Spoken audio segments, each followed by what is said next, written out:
Welcome to Married to Movies. Industry insiders John Russell and Tracy Kring live and work happily in cinematrimony. They're sharing behind-the-scenes adventures of writing, producing, and appreciating films. Morning, babe. Good morning, babe. How you doing? Pretty good. Awesome. You just got your hair cut. I didn't get it cut. I shaved it. I know. Well, that's the way It's a very relaxing. That's the way you cut your hair. Cathartic process. It is. So we had a little bit of drama. We were trying to get new business cards. Oh, was it drama? Well, it was a little bit of drama because they couldn't figure out how to cut the cards. Because of course I'm making up my own thing. Making up your own thing. These are the cards. Are they? That's the camera right there. Okay, there's the camera. Okay. So there's Tracy and there's me. Yeah. So they double for both of us. Yeah. I rarely hand them out, but Right. Okay, thank you. We get it. And they just cut off a tiny bit too close to the top of your but icons. they were having issues cutting them. Yeah, and we were supposed to get them the next day, and we got them a week and a half later. Isn't that a thing where usually if I know where you're going with this. I know where you're going. Why did we not get them free? No, companies don't do that anymore. Should we have asked for them for free?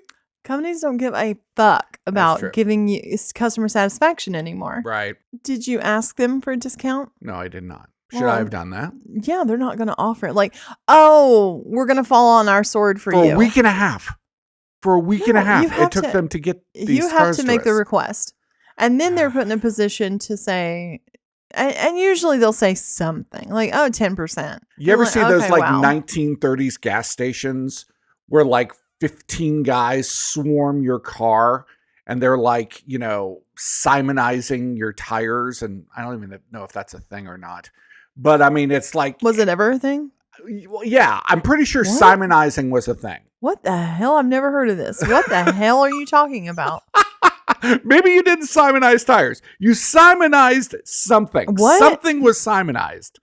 I've never heard of this. You never heard of the term Simonizing something? It sounds like a way to make up something you're going to do. Oh, maybe. But like they would like change your oil and, do your windshield. Right there at the pump. Yeah, exactly. And they would just swarm you. That's actually one of the reasons I like getting my gas in New Jersey, because for some reason you cannot pump your own gas in New Jersey. So they have to pump it for you. They made it a law. They did. And I don't know why. I appreciate it because it is jobs. It's local jobs. Yeah, but would that person have been working there anyway? Have I ever told the story about trying to get my air in my tires?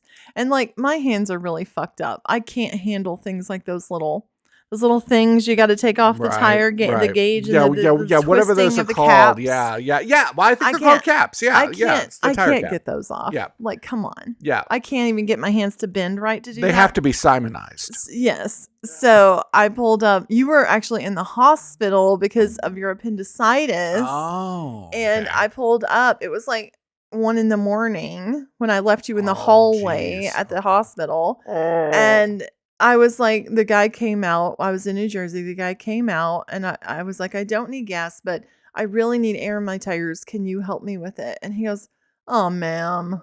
No. No, ma'am. I'm the only one here pumping gas. No, I can't. No, ma'am. Oh, you just ruined that guy's day. I was like, Jesus Christ. Okay. I get it. You had to get down there, use your teeth to open it up. I was just being very paranoid because I wanted to be able to get to you at the hospital. Well, I appreciate that. And I just went to the 7-Eleven and paid $500 for a tire, fix a flat. Oh, jeez. Everything at 7-Eleven is like, yes, if you're not getting a slushie at 7-Eleven, you're fucked. Forget about it. You can't afford going there. You are paying tariff prices all the time. All the time. At 7-Eleven. I can't imagine what it's going to be like. I saw a lady on TikTok and she sells like a little healthcare product. The company that she hired in Kentucky said they would make in America the tubes for her product. And then 3 months later, they're like launching this product and and they still don't have it.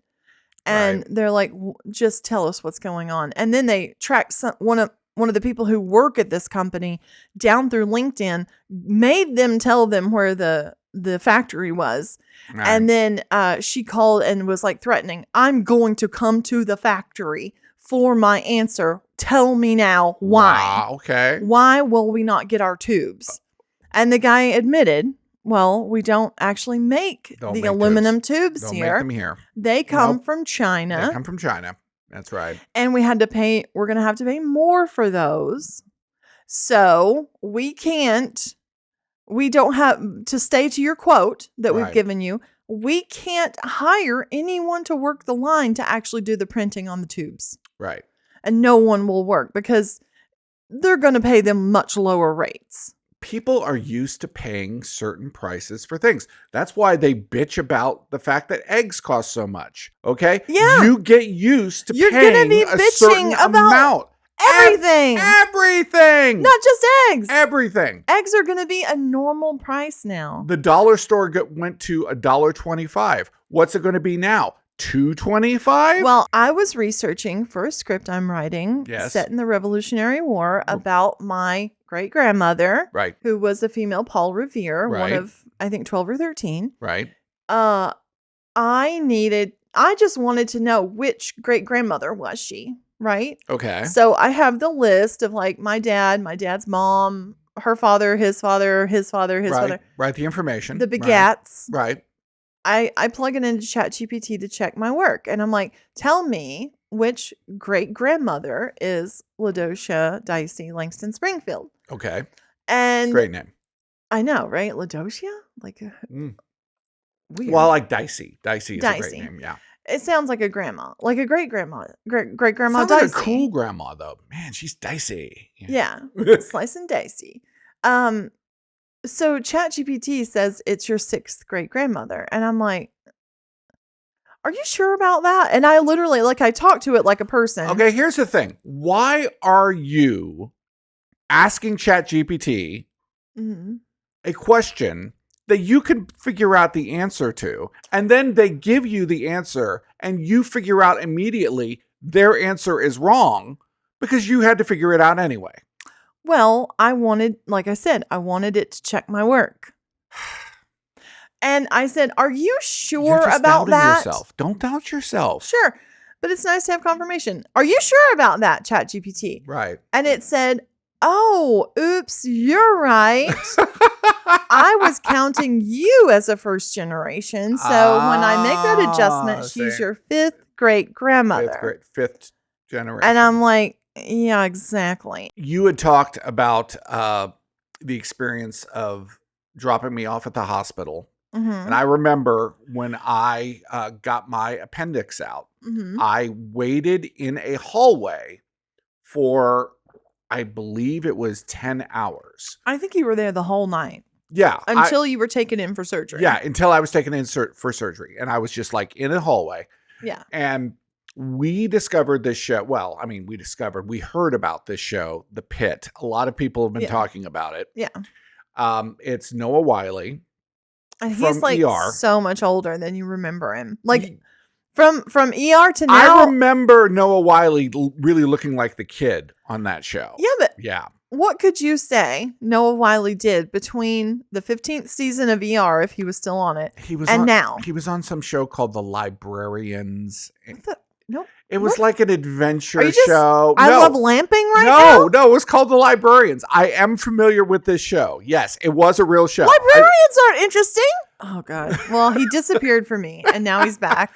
And this show is amazing. I remember when we were in Las Vegas. Yeah, my little CRTD was making an alarm sound. It was making an alarm sound. And I had COVID. Yeah, and you had COVID, and we were freaked out because we looked up and said, if that thing makes an alarm sound, go to the ER. Go to the ER because that thing's about to die on you. It was full. It was 100% full. There were probably 30 people, in the waiting room. It was a big one. That is part of what these hospitals have to do is like, how do people feel about how they were treated when they were there. Mm-hmm. And if you're having to wait 4, 5, 6, 7 hours. Some of these people are experiencing PTSD from COVID. Right. From the experience and of I what it was appreciate like. that about this show. I remember we were involved in a pilot, and it was called Death's Door, and I was a co-director on it, and you shot it. Well, I was a co-cinematographer. Yeah, too, co-cinematographer. Camera You're right, exactly. And one of the things in that show is that we wanted to be incredibly accurate to the experience. You know, Jack Schuyler wrote it. The concept was it was about basically end of care, end of life care. Yeah. Okay. And this kind of felt a lot like that. Yeah. Yeah. Well, we really got into House because when I was asking Jack for like his visual references, he said House and ER and stuff like that. So we actually really got into House and watched all of it. But I think this kind of is a deeper level than, I mean, definitely a deeper level than like an ER or a St. Elsewhere or any of those other medical shows. Because those shows are they're a little soapy. You know, there's a lot about always, relationships. Yeah, about the relationships and but this who's going to walk into whose shower, you know. I think the Pitt is fantastic. It's like these little, every single person who comes in has a little story, you know, and and they're covering that little story, you know, over the course of the idea that it's just one day, I think is amazing. That's the part that, I mean, I like that construct. I think it's a good idea. Right. But that's what makes it feel not realistic. Right. Because, I mean, we've been in ERs. Well, it's like that Kiefer Sutherland show, 24. Yeah. Like, life is much more boring. Yeah. Things stretch out a little bit longer than that. Yeah. If you took like a week and squished it into 24 hours, maybe. The Pitt's great. We were watching Stephen Colbert, and he had a couple of people from the show. Michelle Williams and Jenny Slate. Jenny Slate were both on the show. And it kind of convinced us to watch it by seeing like little clips. Yeah, called Dying for Sex. Yeah. And it was based on a true story, a podcast of a woman who was diagnosed with stage 4 cancer. Breast cancer. And she's going to die. Okay. There ain't no getting around it. But she also had kind of this like really fucked up sex life her entire life. Well, no, it wasn't fucked up. It was just really boring. Well, yeah. Well, that's uncomfortable. Yeah. Right. Exactly. And she had been abused as a child. Right. Which had really affected. And basically the show is about her kind of journey, her like odyssey, if you will, through the ocean of sex to find out what she likes and what makes her happy. Well, yeah, because, you know, you might be able to heal in certain ways from abuse like that. But the body healing from it is a lot harder, you know, and focus does have to be put on that. You could not stop crying. I mean, I don't know. You just lost your shit. The last 3 episodes, I think I cried really bad the whole time. And to the point where I was like really afraid I was going to make myself sick. You were going to make yourself sick. And what was I telling you? I was like, Tracy, these are actors and they're going to finish this scene. And we'd be like, cut. Okay. Okay. Got a 5-minute break while we reset. Let's go to craft services. All right. Let's go get a Clark Make sure bar. You're hydrating. Okay. Exactly. Reset. You have to remember these are not real people. I know. The last few episodes when she's actively dying, when they do the spinal tap and they find out, okay, now is the time where you're going to hospice. Right. And she finally had her orgasm. She had her orgasm with somebody else. She went to with another person. Right. She goes to hospice, and from that point on, I mean, this was probably the most accurate portrayal of that process ever. Yes. And it was beautiful. That one actress, she's always funny. And she was the hospice nurse. Yeah. And she came in Amy. And she was so funny and so sweet because she was like, okay, so you're going to be dying And this is what's going to be happening. Right. And she's like, I almost forgot my favorite part. The rally. The rally. And this is a real thing, folks. It is. The rally is a real thing. It is. It is. It's crazy. I've seen the rally many times. Over and over again. I had, I don't know if you want. What a nice thing for our body to do. To give us like one big burst of energy. Well, people may not know, I used to be in in-home health. Mm-hmm. And I was working with a lady for over a year probably. And she was in she was dying. On her birthday, I mean, she hadn't moved her eyes and looked at me. Right. She had not spoken. She had not moved. She had not done anything but like ball up. And well, I remember you had been telling her your birthday's coming. Your birthday's coming. And it was like a countdown. And like everybody was going to be coming. Yeah, I would tell her everybody who's coming. Because everybody knew this was going to be her last birthday. Well, this would be the last time they saw her. Yeah. Right. 5 days, 2 days, 3 days. It's tomorrow. Right. And I wake up and like I was in the twin bed right across from her. I wake up and she's actually turned and looking at me and she's like, hello. And I'm like, what the fuck? Right. She'd basically been catatonic up to this point. This was the rally. The rally. She was perfectly normal. She sat up at the table. Right. And ate her birthday cake and blew out candles and enjoyed her family. And she started to get a little tired. And I was like, I think it's time for her to go and rest. Right. I put her back in bed. Her son came in who lived in town. And she said, Bobby, you left your headlights on. And now we're in a penthouse apartment, like way up. She doesn't even know what kind of car he drives at this point. Really? I didn't know this. No, she has no idea. So is this like an out-of-body experience you think she had? Absolutely. And I've seen that too. And he goes, Mother, like, no, I didn't, Mom. Don't worry about it. And she's like, Bobby, you left your lights on. You need to go check it right now. You're not going to be able to start your car. I was like, just indulge her. When he came back, she was asleep. And he said they were on. Wow. And the next morning, she was in a very active process of dying. And I was there holding her hand when she passed. We also tried this show called The Bondsman. And it starred... Oh, God, is that one with Kevin Bacon? Oh, man. We were just watching it and our mouths were agape because this is like, okay, and what if there was a bail bondsman and he died and he went to hell and then they brought him back and then he gets demons and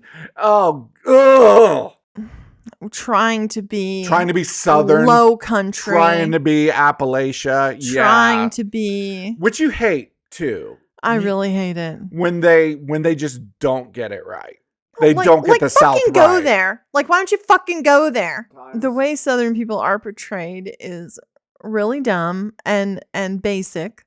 Yeah. You know, boiled down to what we're known for as our not so great attributes. But their dialogue is so silly because it's all like trying to get to the next thing. You know, they're not actually having a conversation. Right. They're having a directive. Right. We have to get to this point. So we're going to bring up We have to let everybody know this and then we're going to get and to this and that. Yeah, exactly. It's so annoying. Yeah. It's not building character. It's not freeform. No. You know, it's not freeform, which is the way I get conversations on to you work. About that all the time. I'm like, why do they have to say that?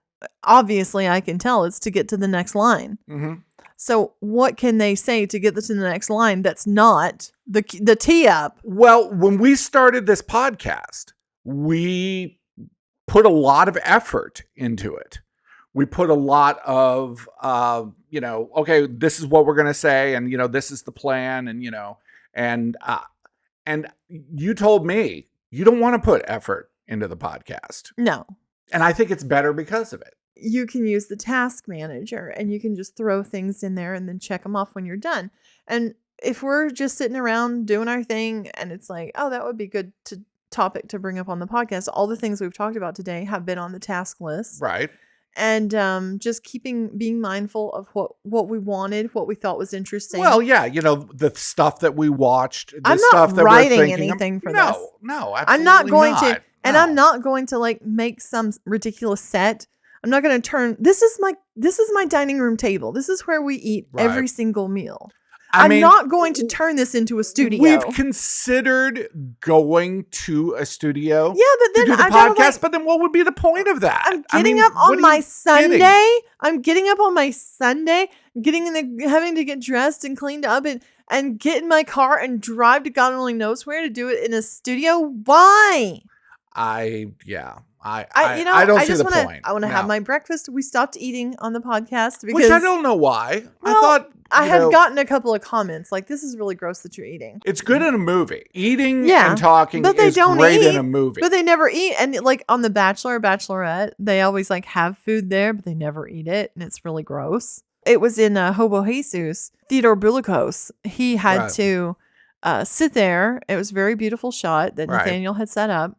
And he had to sit there and have like his coffee and like those chocolate covered donuts. Oh, that's right. Yes. And he was like, I'm gonna puke. Yeah, he was pounding those donuts. Gonna puke. He was pounding those things. And I was like, well, let's just nibble it instead of trying to eat the whole damn thing. Let's just nibble it. But then, because we're also running out of donuts. Right, but he also felt like that affected the performance with him not eating the donuts. Yeah. So I'm like, okay, dude. But he did get a tummy ache, I think. So it is hard to deal with food. I do ask, though, whenever I have food in a scene, I'll ask the actor, like, hey, what could you eat a lot of if you had to eat a lot of it? How can we deal with this? Yeah.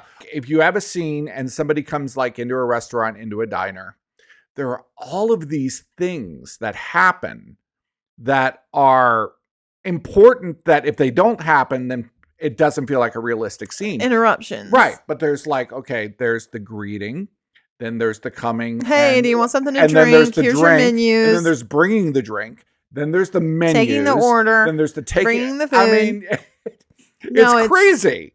Yeah. And you have to have so much sort of space in between those things. Yeah. That it doesn't make any sense if you don't. No, you have to.